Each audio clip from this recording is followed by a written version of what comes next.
అంతర్రాష్ట్ర ఘరానా మోసాలకు పాల్పడుతున్న ముఠాను అరెస్టు చేసిన సుబేదారి ఇన్స్పెక్టర్ పి సత్యనారాయణ రెడ్డి మరియు వరంగల్ టాస్క్ ఫోర్స్ పోలీసులు. నిందితులు నిమిత్ కపాసి ఉరఫ్ అమిత్ కపాసి, సన్ ఆఫ్ రసీక్ లాల్, వయసు 47 సంవత్సరాలు, కులం గుజరాతీ, వృత్తి business, residence of Sainagar colony, Subedari, Hanumakonda, native of Rabindra Sarani lane near Sabzi market, Calcutta, Paschim Bengal. Suman Kapasi ఉరఫ్ కాసోజు జయ, వైఫ్ ఆఫ్ నిమిత్ కపాసి, వయసు 42 సంవత్సరాలు, కులం అవసల, వృత్తి private employee, residence of Sainagar colony, Subedari, Hanumakonda, native of Isamia Bazar, కోటి బస్టాండ్ దగ్గర, హైదరాబాద్ అను వ్యక్తులు హిందీ, గుజరాతీ, బెంగాలీ, ఇంగ్లీష్ భాషలలో అనర్గళంగా మాట్లాడుతూ నకిలీ ID cards, CBI identity cards, bank manager identity cards, press కార్డులను చూపిస్తూ తనను పరిచయం చేసుకునే అమాయకులను షేర్ మార్కెట్లో పెట్టుబడి అనే వివిధ కంపెనీలలో పెట్టుబడి పేరుతో కోట్లలో మోసం చేస్తూ హైదరాబాద్, పూణే, విశాఖపట్నం మరియు వరంగల్ మొదలగు నగరాలలో చాలా మందిని మోసం చేశారు. జులైవాడకు చెందిన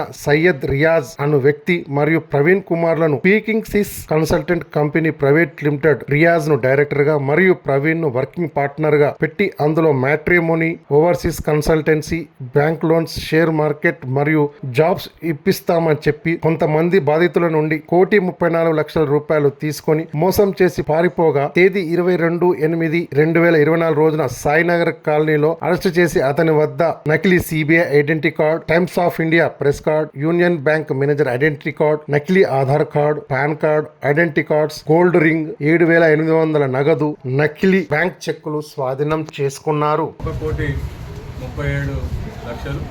అదే కాకుండా గతంలో హైదరాబాద్లో 1,87,00,000 కూడా ఇలానే మోసం చేయడం జరిగింది. అదేవిధంగా పూనా మరియు విశాఖపట్నంలో కూడా ఇలాంటి మోసాలకు పాల్పడడం జరిగింది.